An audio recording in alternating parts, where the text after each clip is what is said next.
होता कौन है राहुल गांधी हिंदुस्तानियों के बिहाफ में, भारतवर्ष के बिहाफ में शी जिनपिंग की लेफ्ट पार्टी के साथ किसी भी प्रकार का एग्रीमेंट करने वाला? यह हक उसको दिया किसने? है क्या, था क्या वो उस वक्त? क्या देश का प्रधानमंत्री था? क्या देश का गृह मंत्री था? क्या देश का रक्षा मंत्री था? क्या किसी भी सेना का सेना प्रमुख था? किस हक से उसने हमारा भविष्य शी जिनपिंग की लेफ्ट पार्टी के साथ एक एग्रीमेंट के तहत बंद करने की हिम्मत करी? क्या सोच करके इसने वो करा? 2017 में जब डोकलाम चल रहा था, क्या सोच करके ये चाइना के डिप्लोमेट से मिलने गया था? किस हैसियत से ये मिलने के लिए गया था? क्या होता है कांग्रेस पार्टी का वाइस प्रेसिडेंट? क्या बिसात है कांग्रेस पार्टी के वाइस प्रेसिडेंट की? क्या बेचता है कांग्रेस पार्टी का वाइस प्रेसिडेंट?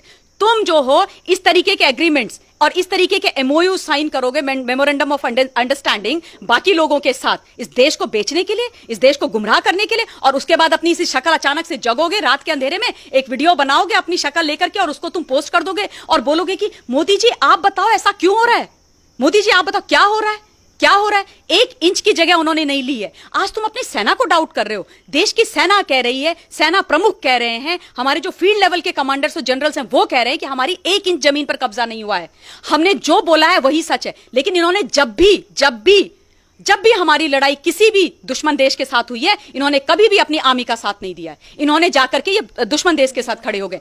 आज भी ऐसे जयचंद हिंदुस्तान के अंदर राहुल गांधी के नाम पर पल रहे हैं। दुख मुझे इस बात का होता है कि मनमोहन सिंह जी जो प्रधानमंत्री रहे हैं इस देश के, मैं उनका बहुत सम्मान करती हूं व्यक्तिगत तौर पे, लेकिन दुख की बात यह होती है कि वो इतने बड़े अर्थशास्त्री, इतने बड़े बुद्धिजीवी वर्ग, वो जो है एक रिमोट कंट्रोल प्रधानमंत्री बन के रह गए, वो विदेश की मैडम के हाथ का खिलौना बन के रह गए। उन्होंने इस देश को बेचने में कोई कसर नहीं छोड़ी, क्योंकि ये जो है नेहरू जी के समय का या 2010 से 2013 तक मनमोहन सिंह जी का, मैडम सोनिया गांधी के का हिंदुस्तान नहीं है। ये वो हिंदुस्तान है जो जब सब देखता है सब समझता है, और हिंदुस्तान का जो 56 इंच का प्रधानमंत्री खड़ा है ना, उसके साथ ये देश खड़ा हो रखा है। क्योंकि उनको पता है, वो जानते हैं कि फौज हमारी बिल्कुल वो जो है बहुत केपेबल थी, है और रहेगी, लेकिन फौज को भी पॉलिटिकल विल की आवश्यकता होती है।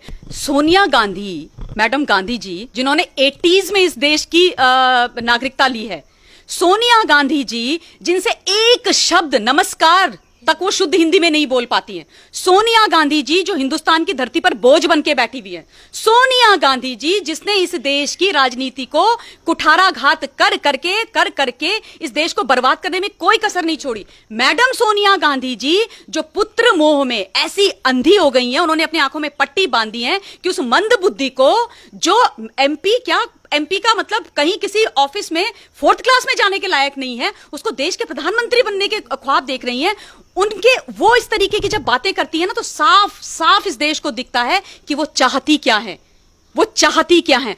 उनसे तो एक एक चीज, एक एक प्रश्न पूछना चाहिए, उनको कटघरे में खड़ा करना चाहिए, जिसकी बहुत ज्यादा आवश्यकता है। आप देखिएगा वो कभी भी जो है 1-to-1 इंटरव्यू नहीं देती हैं किसी को, हिम्मत ही नहीं है उनके। राइट विंग के चैनल से आप जाके उनसे पूछ लीजिए, वो आपके सामने आएंगी नहीं। हमें इस देश के जयचंदों के भी बहुत सारे सबूत मिलते हैं। जब हम पानीपत की तृतीय लड़ाई के बारे में पढ़ते हैं, पानीपत तृतीय की लड़ाई पढ़ते हैं, उसमें हम कहते हैं कि हम जो है हार गए थे उस लड़ाई को। लेकिन दुख की बात यह है कि उस वक्त भी हमारा जो मराठा वॉरियर था सदाशिवराव भाऊ, वो अब्दाली से हारा नहीं था, उसको हराया गया था। हमारे यहाँ के छोटे छोटे जो रजवाड़ों के जो राजा थे, वो जाकर के अब्दाली के साथ मिल गए थे, वो जयचंद हो गए थे, क्योंकि वो चाहते थे कि सदाशिवराव भाऊ हारे। और इसलिए हमारे, क्योंकि वो जो है उनकी छोटी छोटी सोच होती है, छोटी राजनीति, छोटा गेन, छोटा अपनी किंगडम बचाना, अपनी राजनीति करना। तो ये इतिहास से चला आ रहा है। हमको हराने वाला कोई बाहर का आज तक पैदा ही नहीं हुआ है। हमने हार देखी है या हमने तभी दुख झेला है जब हमारे अपने लोगों ने इस हिंदुस्तान की धरती पर, मां भारती पर कुठाराघात किया है। ये इतिहास है। और दुख की बात यह है कि आज भी ऐसे जयचंद हिंदुस्तान के अंदर राहुल गांधी के नाम पर पल रहे हैं।